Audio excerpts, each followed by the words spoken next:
Good morning, folks.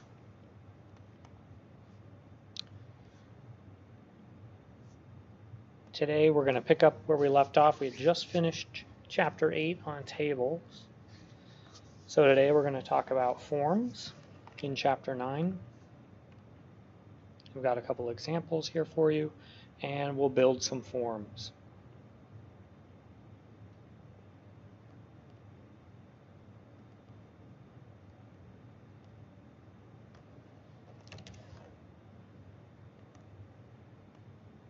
So unlike tables, forms are very prevalent on a website, right? So that people can collect information, send their information to an organization,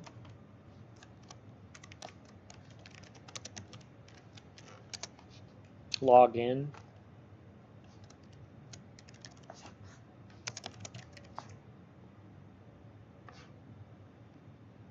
So let's try making some of these different types of forms and look at what you can include in a form.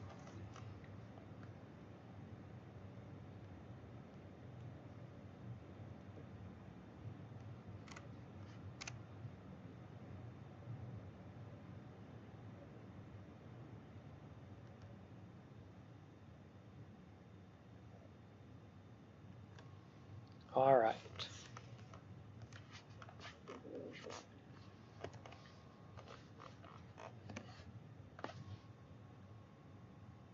So, kind of what I already mentioned here. Anytime you're inputting information on the internet and sending it by clicking the submit button, there are times when information is being sent before you even hit a submit button. Kind of like in Google. Google is just a very simple form. Simple on the front end, complicated on the back.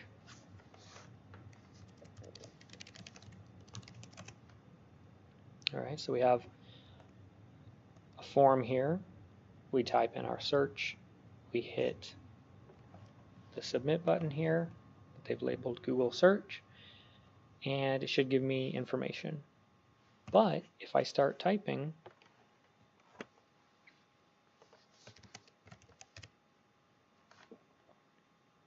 a word, it's going to show me suggestions. So where is this coming from? So they have this form set up to send information to Google as soon as you start typing so that they can give you this auto-complete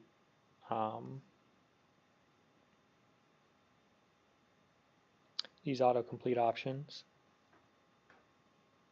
All right. And sometimes it's fun to just type some different things in here. This is a combination. I'm sure Google uses a combination of, I'm always logged into my account, so I think it knows who I am. It uses a combination of the most common searches related to that word, your other recent searches, any information that Google can scrape and create a profile about you with.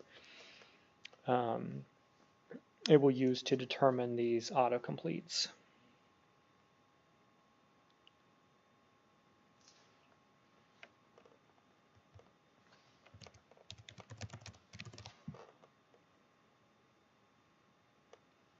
All right, so very basic form. Let's start with that. Let's see if we can build our own form situation like Google has. All right, so let's try, well, let's look at some syntax first because we're not going to just do this without knowing what we're doing. All right, so the form is built of HTML elements. We know what those are. And there are a number of different elements you can use to build a form. First off, we use something called the form element to contain a form because we might have more than one form on the page, so we need a way to differentiate. So I'm gonna just give this one an ID of search for this form. Okay, so this is the first step.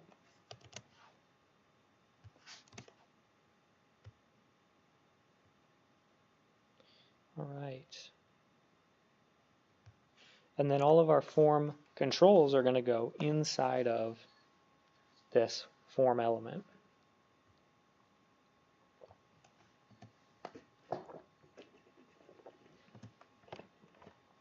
So here are some basic elements we can use. The one of the most common ones is going to be this input element, and it's used to create text boxes, radio buttons, checkboxes, and buttons. It is a standalone tag, so it does not have a closing tag. So let's start with that one. And I am going to create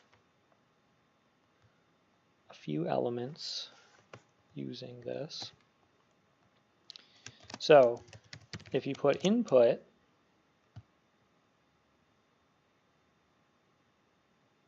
we get nothing, because it has no size.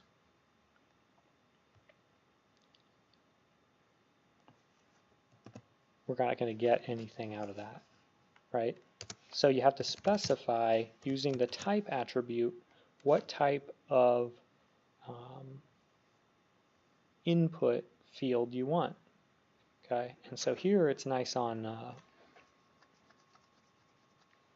Replit, they give you some options here. So we want a text box, so we can do type equals text.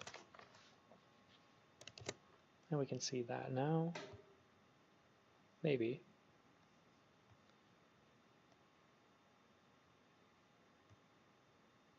Oh, there it is. I'm not sure why it's not showing up on here. Oh, there. Oh, now it is. Okay. So I believe if you don't put the type,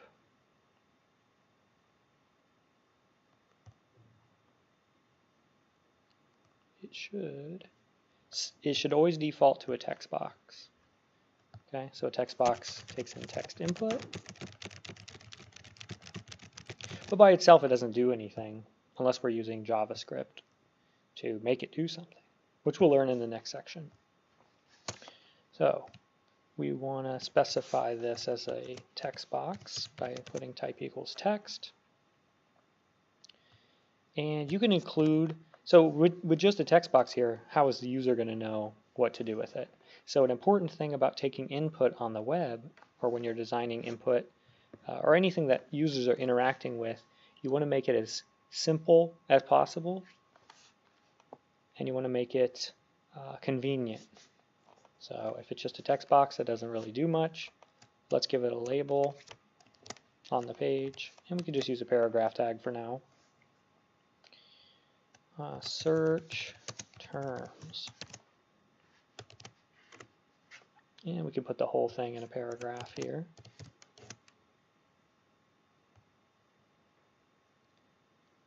Huh, this is going to be annoying.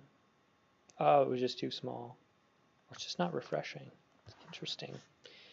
So now we can type some search terms, but we still don't have a button. So let's add that below.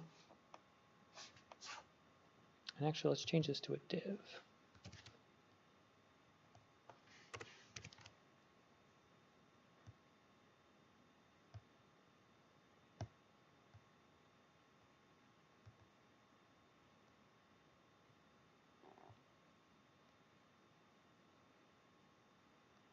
All right. And we'll create another div to hold the button. Actually, I think we can just place the button here, and it should be fine. The only reason I put a div here is because I want to put these two things together. And probably don't need to do that either, because I don't think the input element, so the input element is in line, so it will go on the same line. So if you want something else on a different line, you have to manually move it down. So let's try a submit.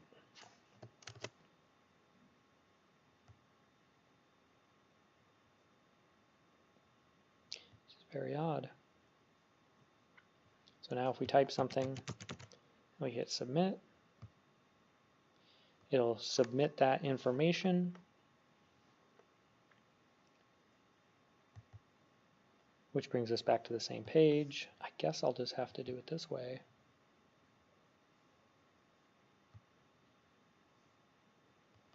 of the code on the left and the site on the right, and we can get rid of this space. All right.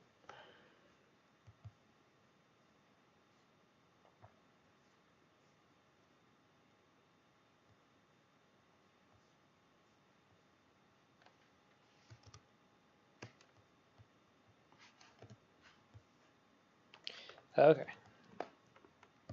What if they made some changes to the replet recently? So, built a basic form here.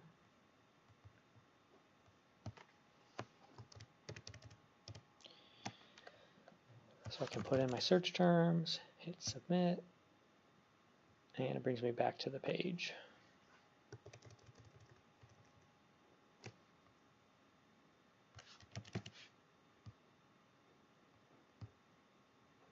Okay, and it brings me back to the same page because I haven't told it where to go when you submit the form. We'll worry about that later. So let's say I did want this submit button to be on its own line. We could either just put a line break here between the two. Oops. Or we could put them in their own divs. We can do everything with CSS that we could do with any other element.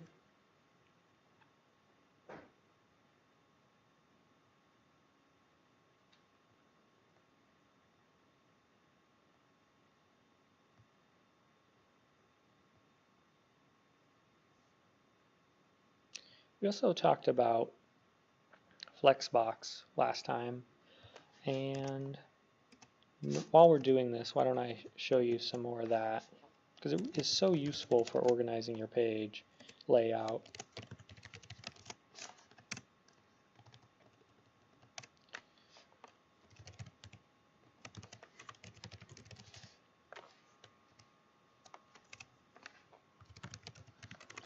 All right, so we want to create a container to hold everything on the page.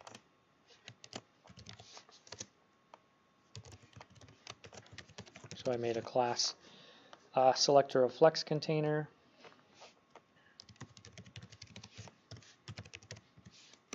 And I'm going to give it a background color so we can see where that's coming from.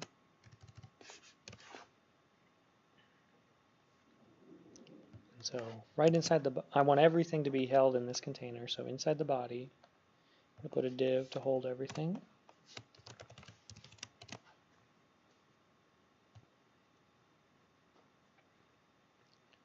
Okay.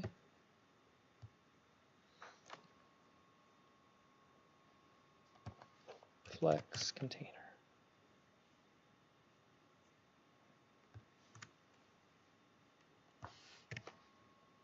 All right, so there's our container. And I want to move my submit button to be in the center of the container. So to be able to select this specific input for the submit button, maybe I should put some little notes in here. Well, I think you guys can tell. This is a text box. And whoops. This one is the submit button, right? So it's the same element input, but the type determines how it displays on the page and what it does. So I think we can do a select. Let's see if I can remember this off the top of my head. If we want to select inputs with a attribute of type with a value of submit. I'm not sure if this will work. I'll have to look up the syntax. So we'll change all submit buttons, and we're going to change the display flex, and we want to set the justify content center.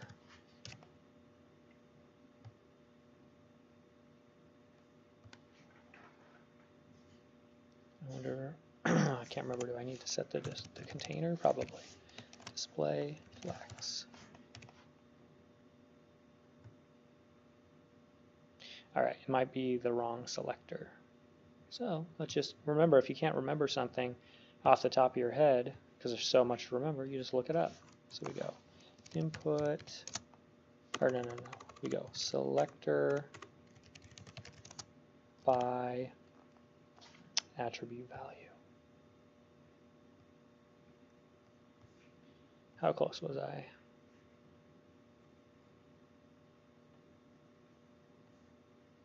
Well, I guess it's not a pseudo class. We just need this to go inside here.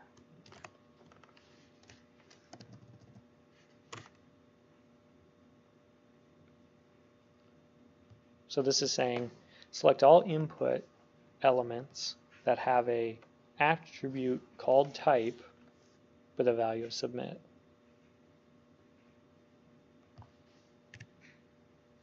Okay.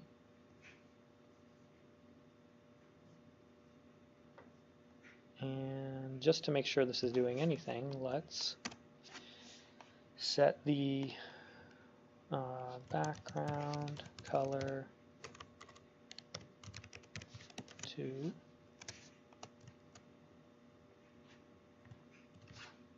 whatever this is.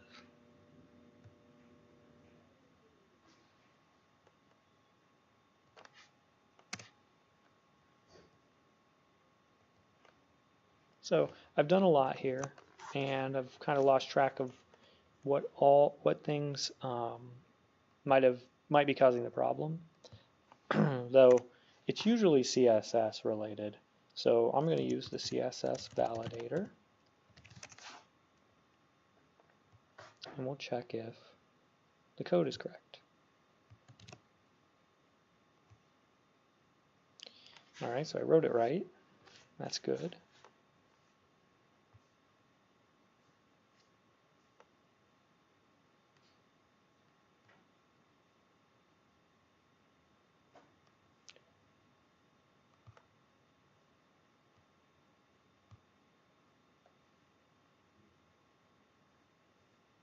Let's double check our flex box.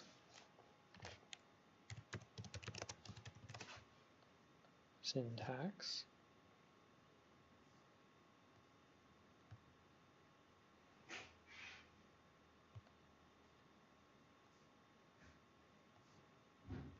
And actually, let's just look at some basic examples on this site. Oops. So let's look up W3 schools flexbox.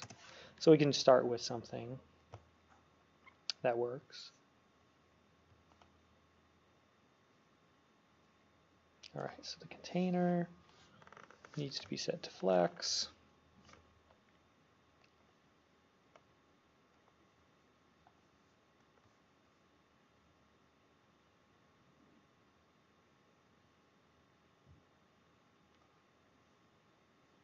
Right, but we want to use this to center our content inside of the container, because that's how they have it on Google. It's in the middle of the page.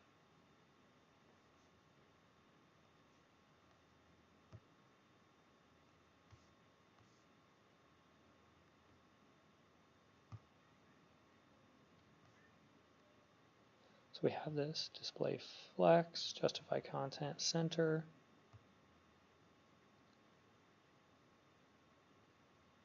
Oh, I don't want to. So I'm not justifying the content within the input itself. I need to do that within the container.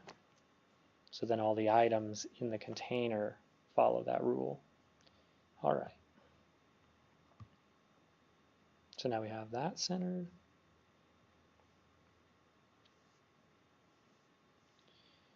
And if I want the submit button, oh, now the color's showing up. If I want the submit button to be centered without affecting or without lining up with the search terms. I actually just want it in the center of the container completely.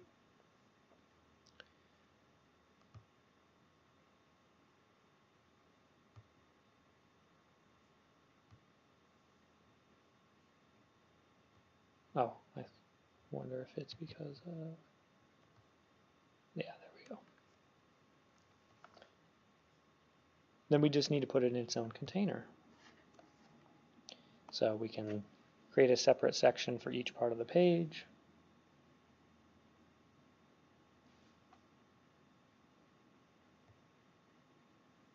Okay, the submit button must be a block element. So if we, let's set the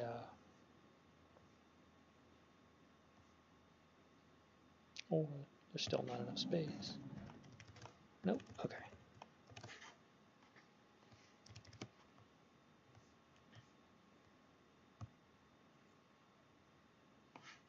So we want to put this, I wonder, we could probably just use the flex container within itself. See what that looks like.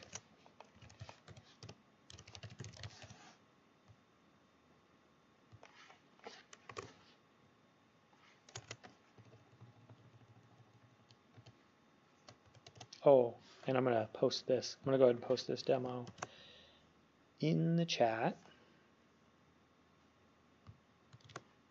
So if you want to follow along, you can.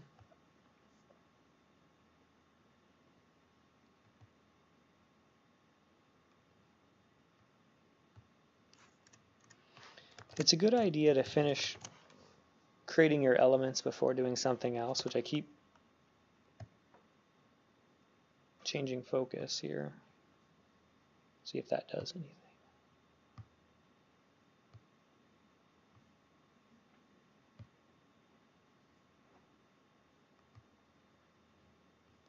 All right, that isn't doing what I, oh, it's flex.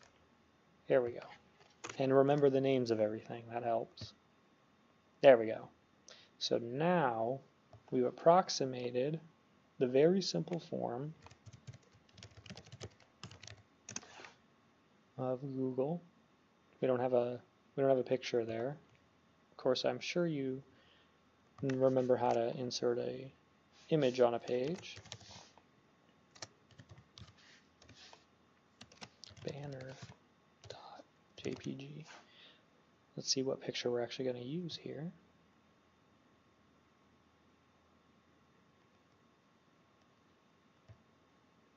Upload pictures. Just need something wider.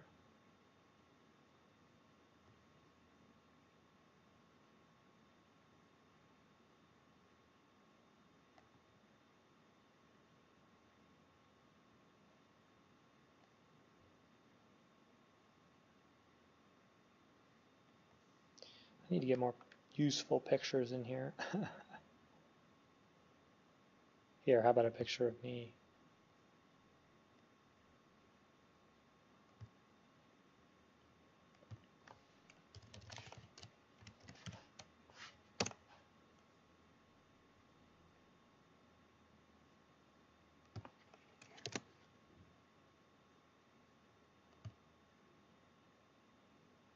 Banner.jpg. Oh, not .jpg, .jpg. There we go. Much too large. So how do we adjust the size? Well, I'd prefer if you use CSS. You can use the attributes of height and width, but let's try another attribute selector here. So how would I select this one element, image, with an attribute of src that has a value of banner.jpg?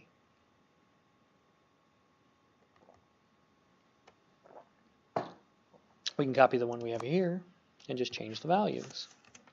And if you don't have one to copy and look back at, you can load one, or you can use Google. So we have src banner.jpg. And this is an image element, not an input element. And we don't care about changing this stuff. We just want to set the width to maybe 500 pixels.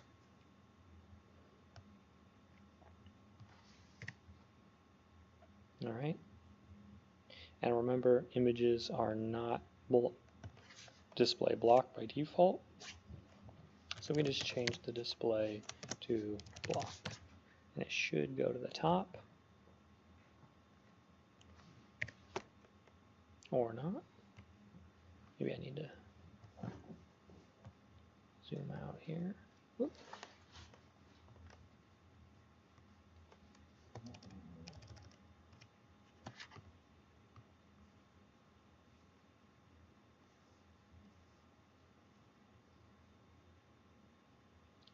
And the text box is not block either. So let's take a shortcut here and we'll just put a line break in between the two.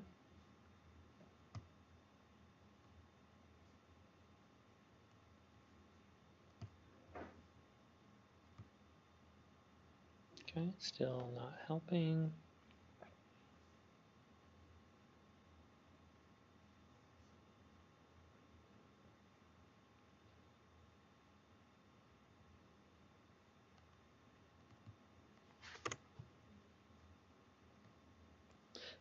I'm not sure sometimes if it's just not updating from the code because of Replit, but I think it is.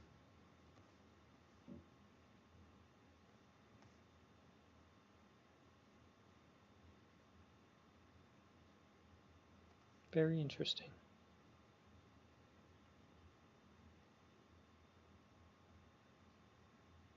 Let's make it a little smaller. Just to see if it's actually doing anything. There we go. Okay. Ah, I see. It's just centering it with the other container. So I guess we would have to create a container here. I wonder if I can change the justify content of this container. I guess I could just move the picture outside of the container.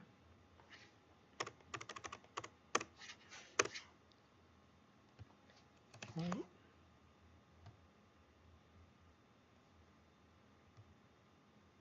There we go. But then it's not centered, so we can just throw it in another flex container here.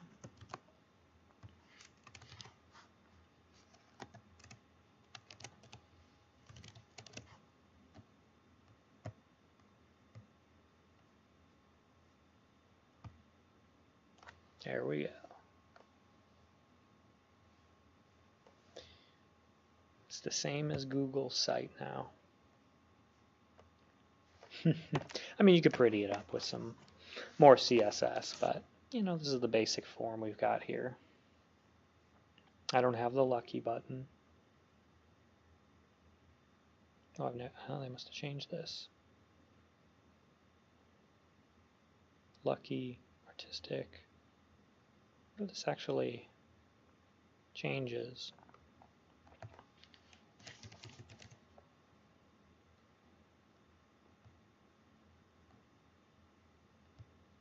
Looks like if you just click in there.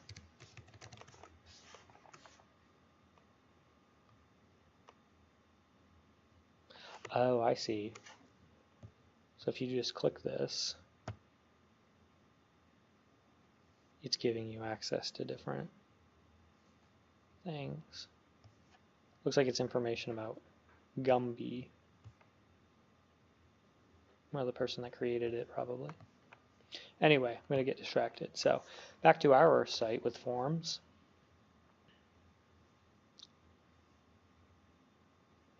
let's continue on with some more form elements. And let's take a look at another thing in Google. We can search for puzzles. All right. Once you have a search going, you can change some options here. All right, and these are using different form elements. And then if we go to search settings, here are some more form elements.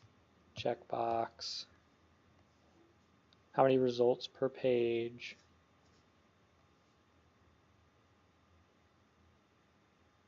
Private results. Huh. Wasn't aware of that. Ooh, open each selected result in a new browser window. Wow. I didn't know that was an option. I've been control clicking everything this whole time. All right. So these are set to my Google account because I'm always logged in here. You can see my little face. In Google Chrome I'm logged in. I've just kind of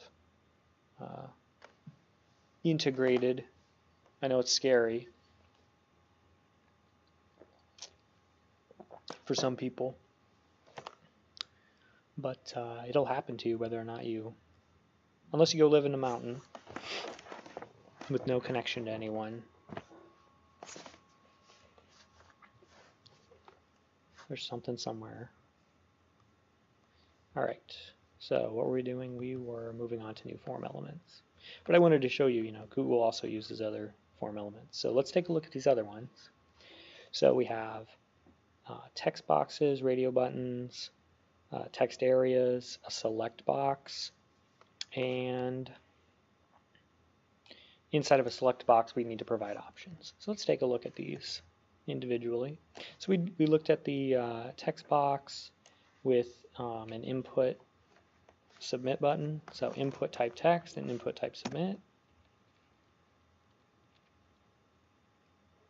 So this where it's saying the form element attributes. There are two important ones, but we're not going to talk about them yet. Action and method. Okay, got text box. Let's look at text area.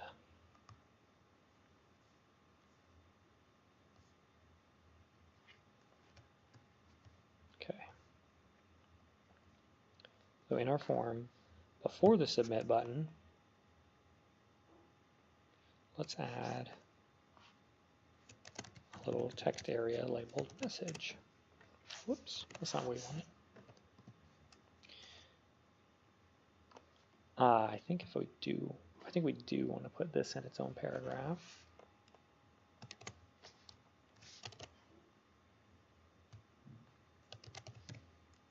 So I'm putting the text box in its own paragraph, and we're going to put the text area with the little label we created in its own paragraph also.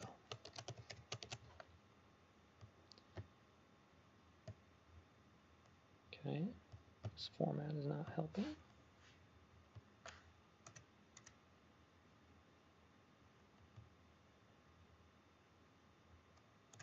There we go. So this one is an open and close tag. Text area. Oh, that's interesting. It gives you some default. What happens if you do input? Okay. Replit has a nice little, quite a few of those nice little shortcuts like that. Now we have a text box. Let's put this message outside of the paragraph so it goes above.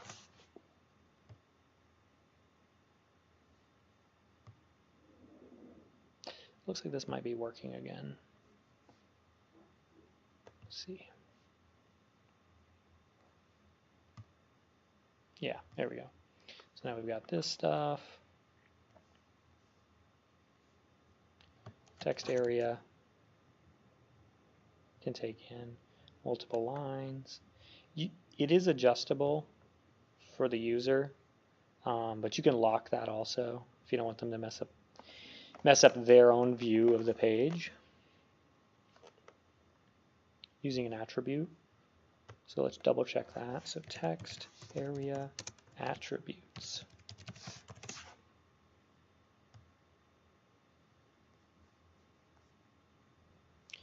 Okay, we have some interesting ones, but we're looking at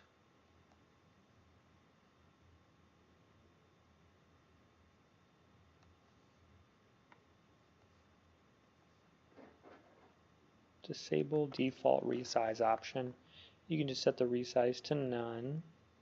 I figured there would be, I guess you have to do that in CSS. We can just add that into our CSS. All text areas should not be adjustable. So now they don't have that little handle that they can move that around with. That's important to know with text areas. All right, you can set the number of columns, which sets how wide the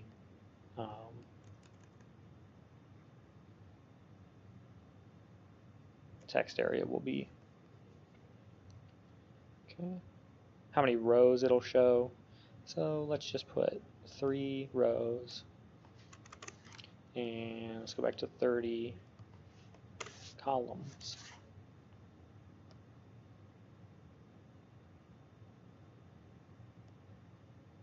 Oh, did I mess up the CSS? Or is it just not working again?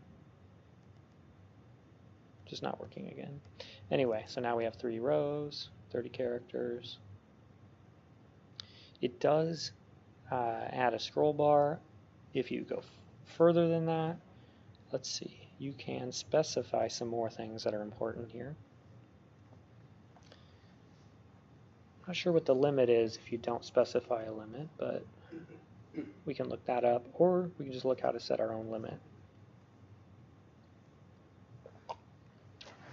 So we have max length as an attribute. If we have 30 columns, 3 rows, that's 90. That should fit in there. So let's go ahead and set the text area's max length to 90. So this is an attribute.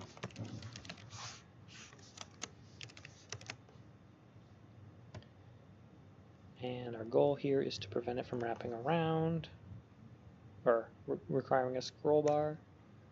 Alright, I guess it's 93 with this setup.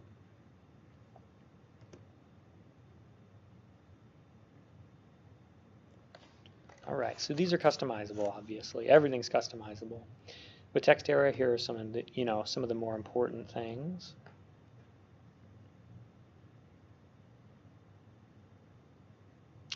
Here we go. Placeholder. That's a useful one.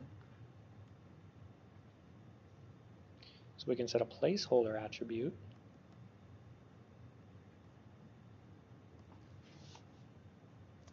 Placeholder. And we can set it to type your message here.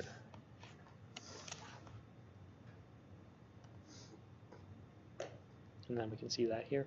I wonder if you can use HTML in here. Maybe I want this italicized.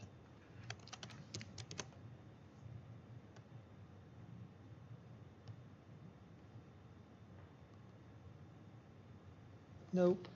So it doesn't interpret HTML there, which is probably good because someone could change that and affect things.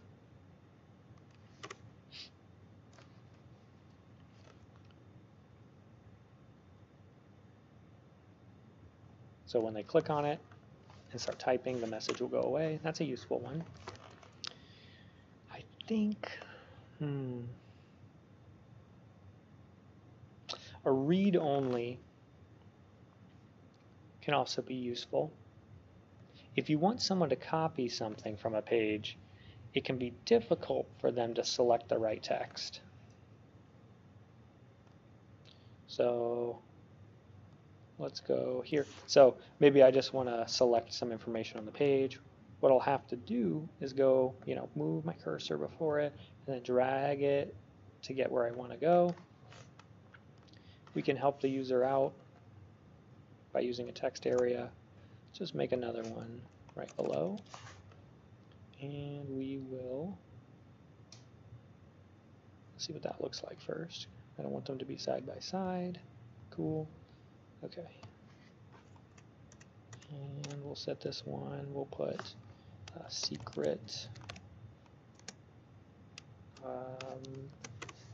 No. Copy me.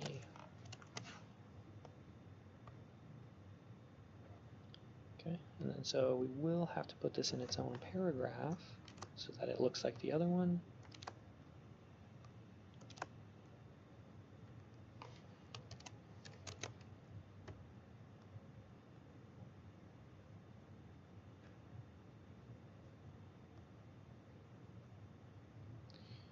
And what did I do here?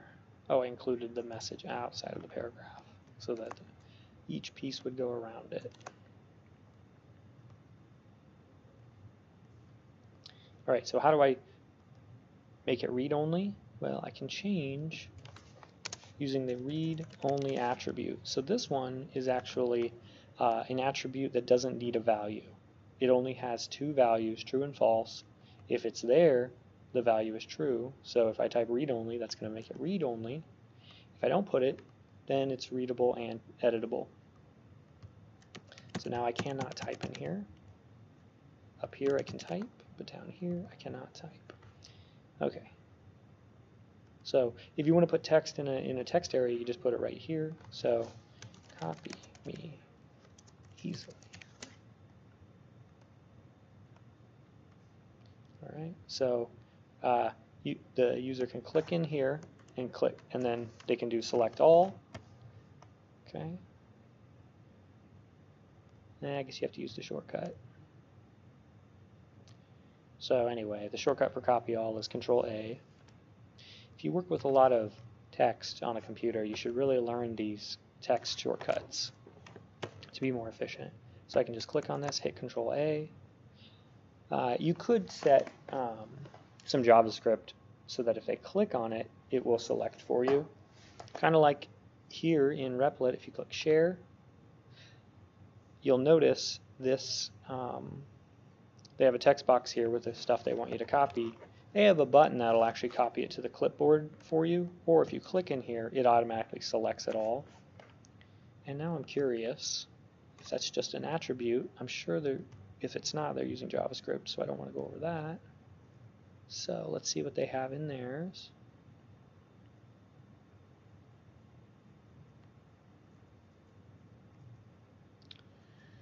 Okay, they have read-only.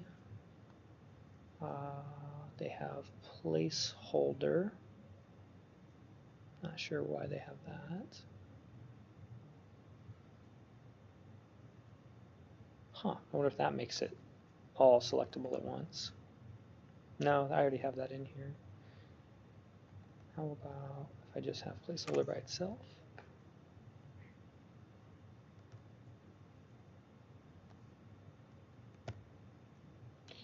Nope. And then there's probably no easy way to find the JavaScript code that's referring to this. So when in doubt, just Google it. So let's do auto select all in input. Selecting all text in input when clicked. Yeah.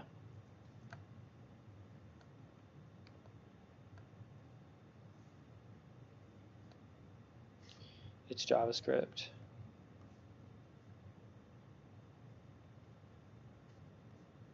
All right, so here's a little shortcut with JavaScript.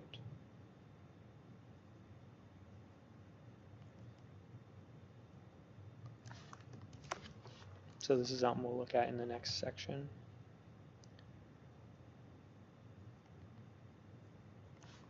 So just a little look forward. This attribute onClick does something when you click this specific element, and then this is the JavaScript code that says whatever you've clicked on, select it all.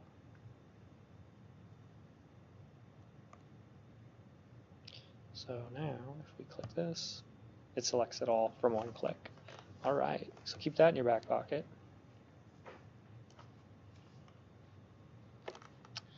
All right, moving on.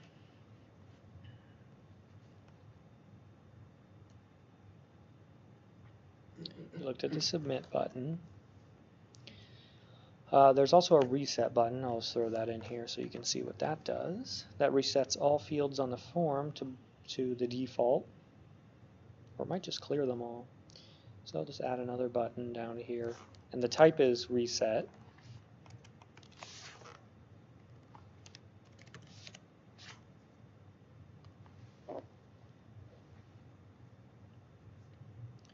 So I can put some stuff, and then I can hit reset, and it clears it all out.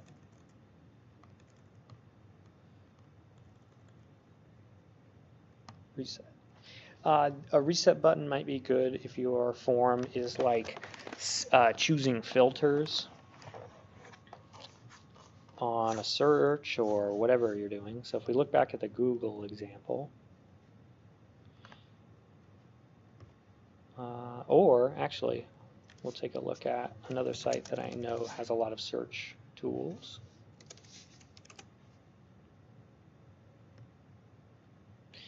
So this is a database site, so it just has a bunch of information about one specific thing.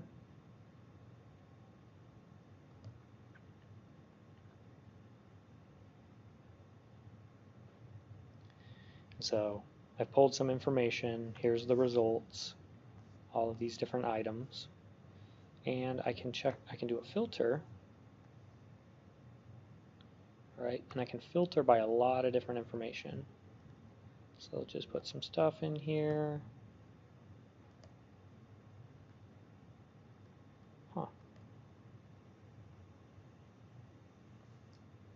And then we'll apply those filters. So that'll affect the search and only show me the things that match that filter. But if I want to start over from default, they actually moved theirs into a little X button up here, but they could have a reset button, and it will just clear out all of the information, or maybe they don't have that.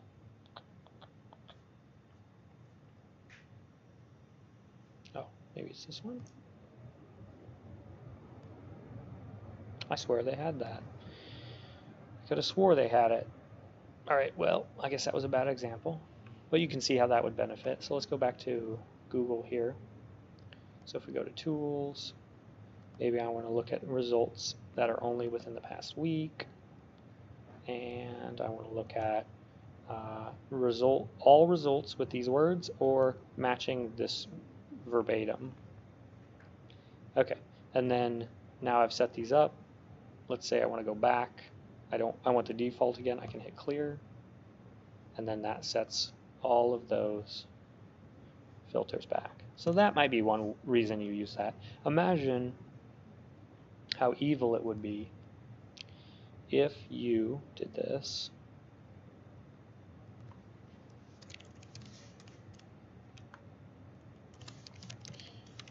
I gotta remember which one affects this. And we do this.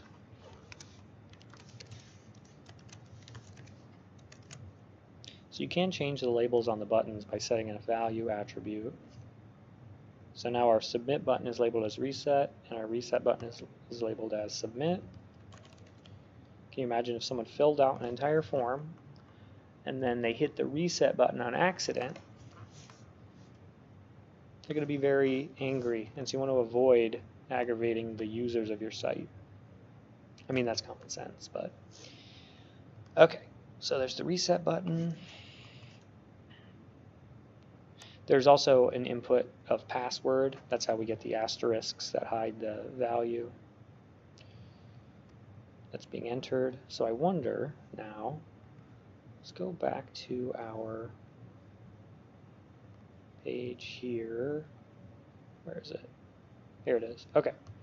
So when I type something in here, and I type something in here, let's see. If we select this text box, okay.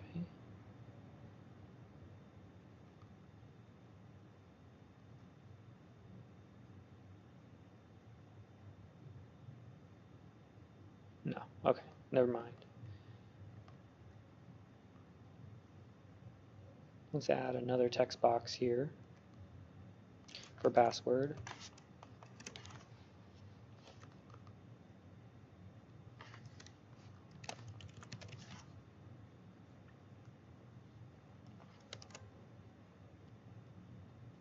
And if we don't use text, but we use password, it'll be a text box, but with the password settings.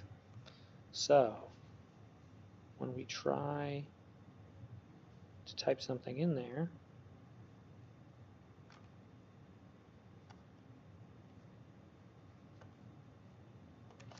you won't be able to see it. Okay. And if you try, you can't copy out of here, hopefully. Yeah, it won't allow you to copy from the menu. You can't hit Control-C, paste it. It just doesn't let you copy out of there at all. Where in a normal text box,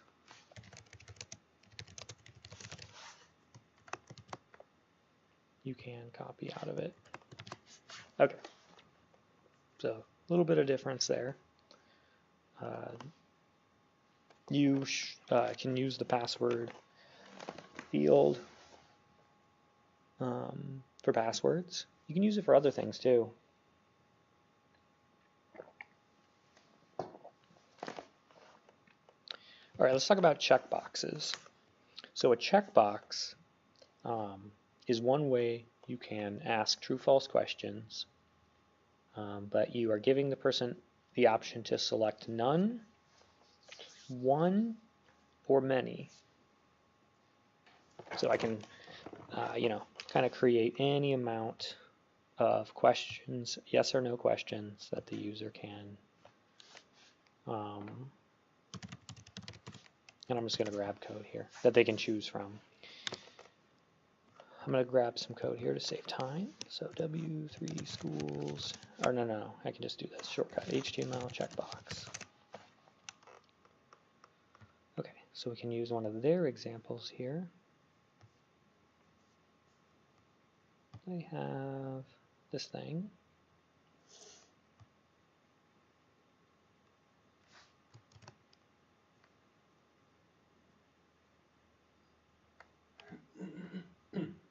Let's throw some checkboxes below the search terms.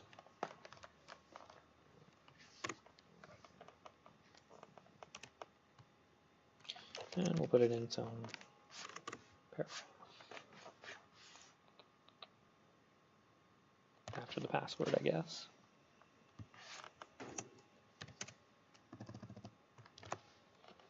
All right, and that looks like this. All right, so I can select none of these. I can select one. Maybe I want this one, or I want this one, or I can select all of them, or a few of them. The purpose of a checkbox is to allow the user to choose 0 or more options. That's what it's used for. All right, 0 or more. If you want them to select one or more, you just have to put in some JavaScript data validation. So we'll get there. Now, on the opposite end of the spectrum is something called a radio button. Checkboxes are box-shaped. Radio buttons are circles.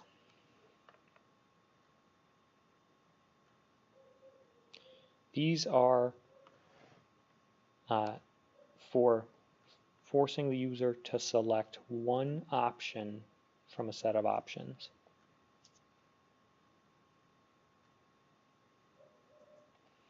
Allows the user to select exactly one from a group of predetermined items.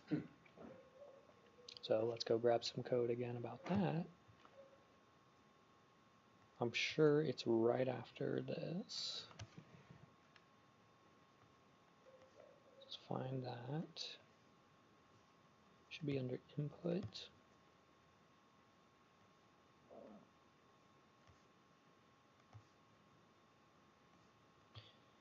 All right, and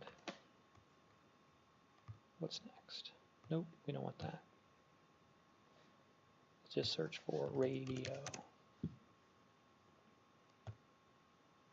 All right, here's an example. So with checkboxes, you just put input type equals checkbox. For a radio button, you put input type equals radio. So here they have an example of how to use this. And it's a little out of date, I guess.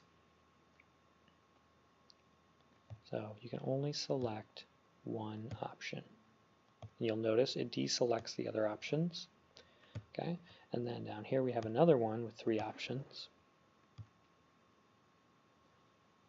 In this case, these groups of radio buttons are not related. So let's try copying this to save some time, just as a starting point. And our code's getting messy, but oh well.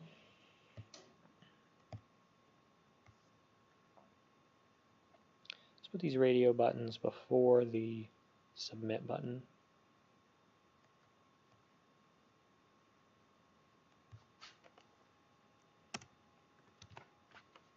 Just toss them in there and see what happens.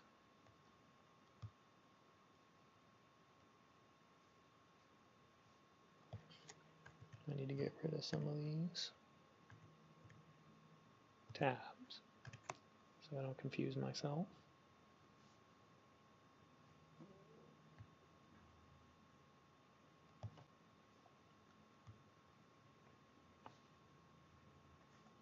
All right, so let's see how that turned out in our full page view. All right, and let's change some of this stuff.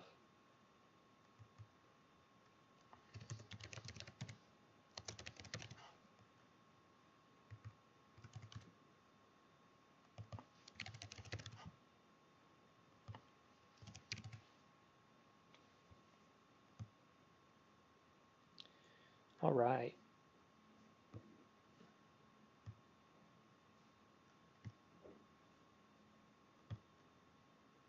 So you can see it's pretty, whoops, did I change the value but not the color? Very interesting. I wrote red, yellow, blue.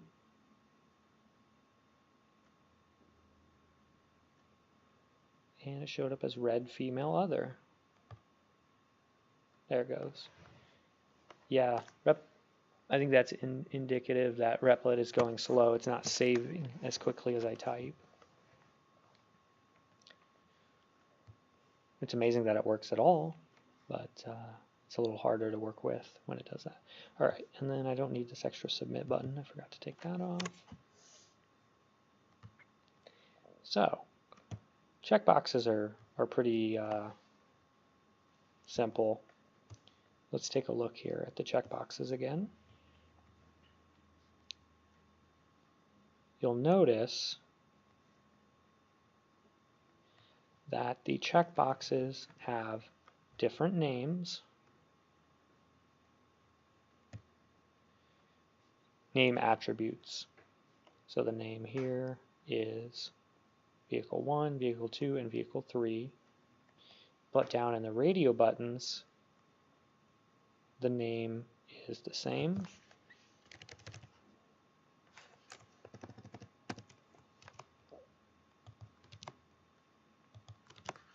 The name is how the radio buttons are grouped together. Okay, so why I'm saying this because it's important. Let me demonstrate. So we'll just put another set of radio buttons here at the bottom.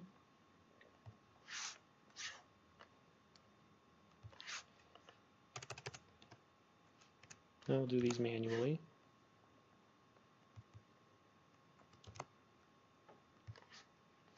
Alright, so we'll put please select your fruit.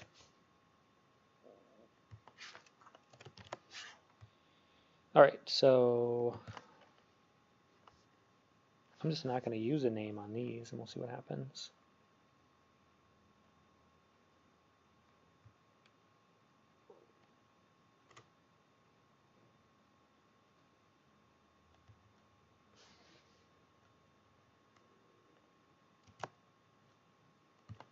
They're using this label element to keep track of their labels for each item, and that's fine. Apple.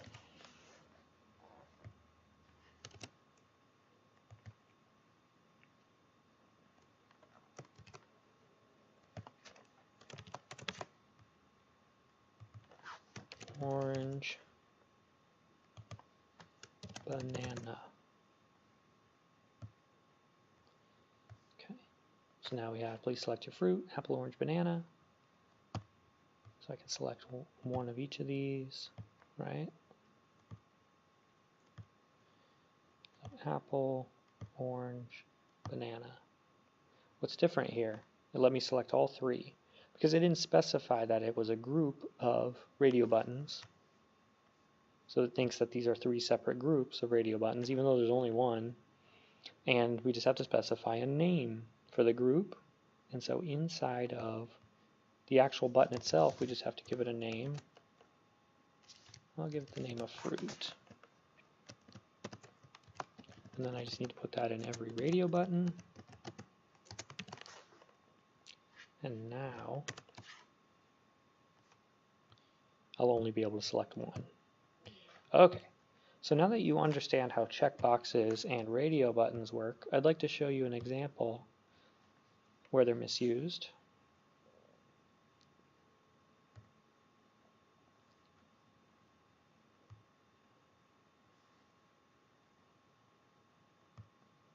Alright, so here's a website that I use to keep track of the rosters for my courses. And this form for the column where the input is, it says choose one. Okay, and look at what type of input they used, and tell me if you notice anything that's wrong with this.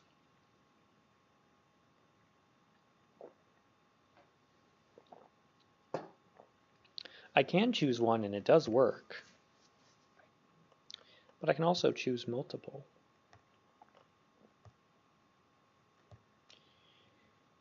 And if I do that,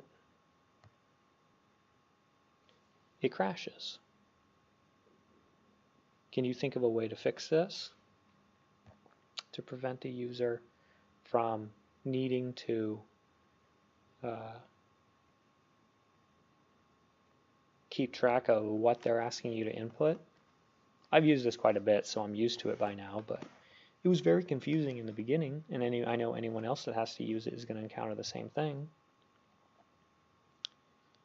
Alright, so what did we look at that is useful for forcing the user to only select one option? That would be radio buttons. Okay, so before class started, I was working on this, and I was changing these checkboxes to radio buttons, just to show you how simple of a fix this would be.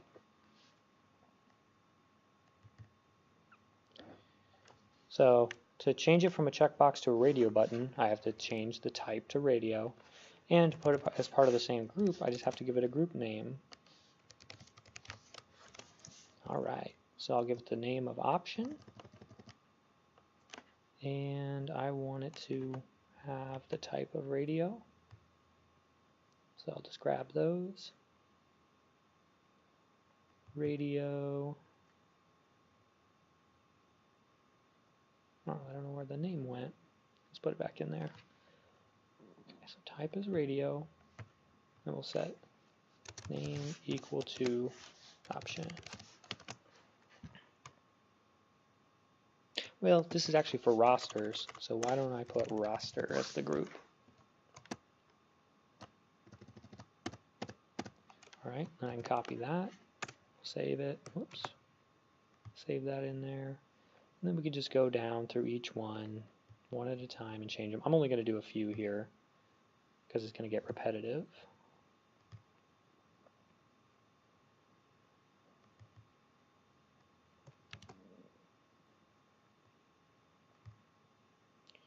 Okay.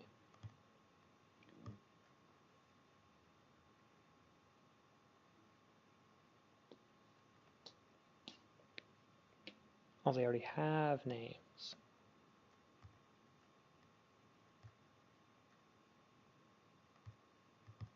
Okay, that's why it's messing up. Okay, so roster. And for this one, we want to change the name to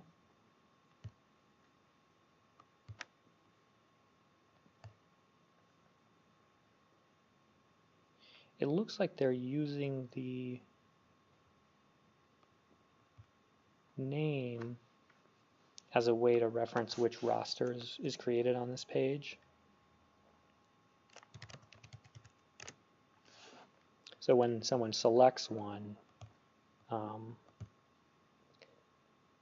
the system will know based on the name which roster to load. That should really be put in a value. Okay, so instead of storing the location of that roster in the name, you could store it in the value and then use the name to group the radio buttons. So I could go through all of these and change them to radio buttons to demonstrate my point, but 2 is enough, right? So if I did the same thing for all of these, you know what? I would only be able to select one option, thereby not being able to cause an error. All right.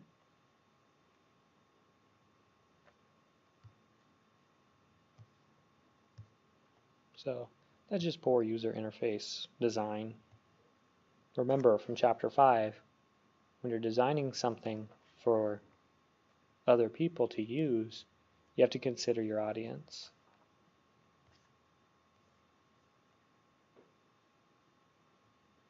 All right. Let's look at select list. This one's fairly simple. So down where we have these radio buttons, these are nice because you can see all the options and quickly select one. If you have a lot of options though, it's going to take up a lot of space on the page. So we can condense those down into a select list. So let's toss one here.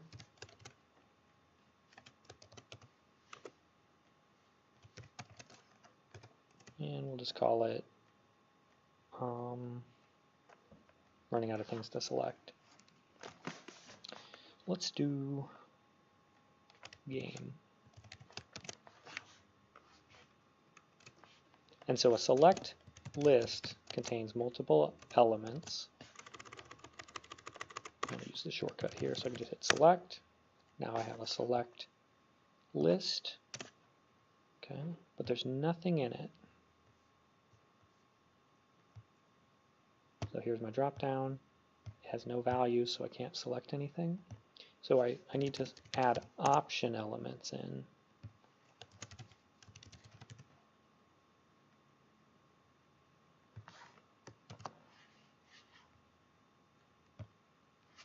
So let's add a few games here. Wow, that's weird.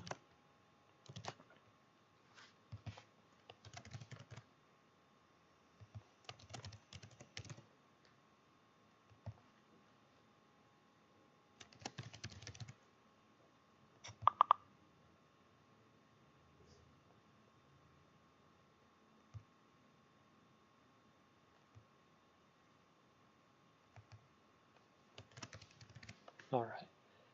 And so now we have the ability to choose from a list. Pretty straightforward.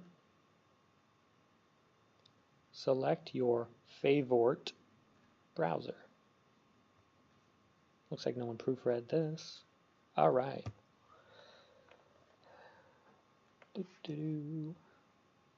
Oh, you can adjust the size of your select list.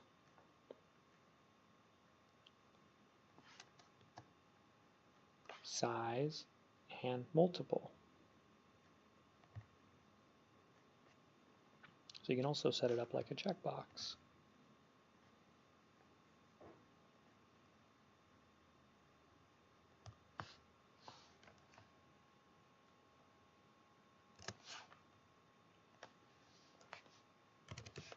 Set a size of, we have 5 options. So let's set it to a size of 5. Okay, see what that does. Now we can see all 5 options. And can only select one. If we set multiple,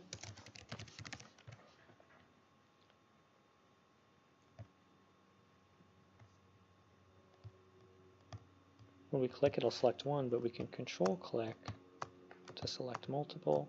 Curious if I try to paste the, copy it and paste it, what that would look like. Oh, doesn't let you copy out of there. Let's see. Interesting. Also, we have this scroll bar here by default. I'm pretty sure you can turn that off.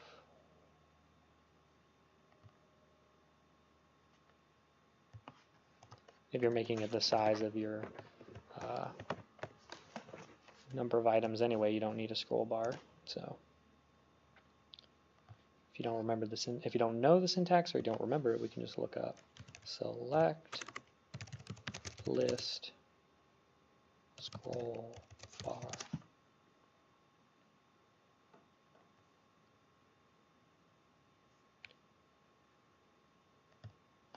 Remove.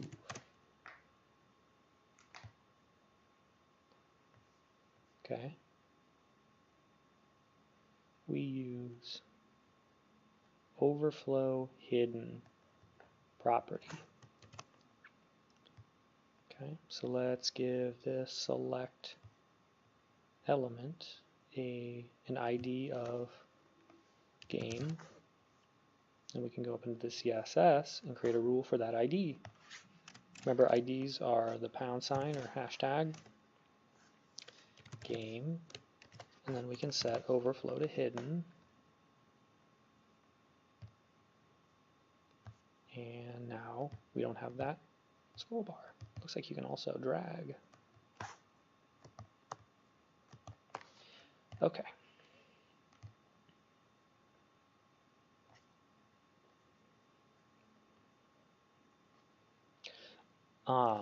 Everything that we looked at in this chapter, chapter 9, and the stuff that we're going to look at in chapter 14 is your first intro to what Web Scripting 1 is going to be about.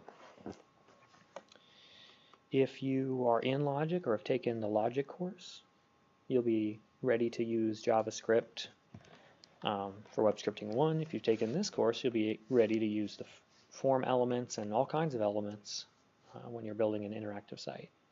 Anyway, so we made it through chapter 8 and 9, so next week I'll cover chapter 14, and then we will be done covering material, and you'll be ready for the final, and I'll give you more details on that as we get closer. So have a good day, and I will see you next week. Oh, I just saw your message, Charlie. I wish I would have seen it before I made that mistake, but I appreciate it. All right, see you guys later.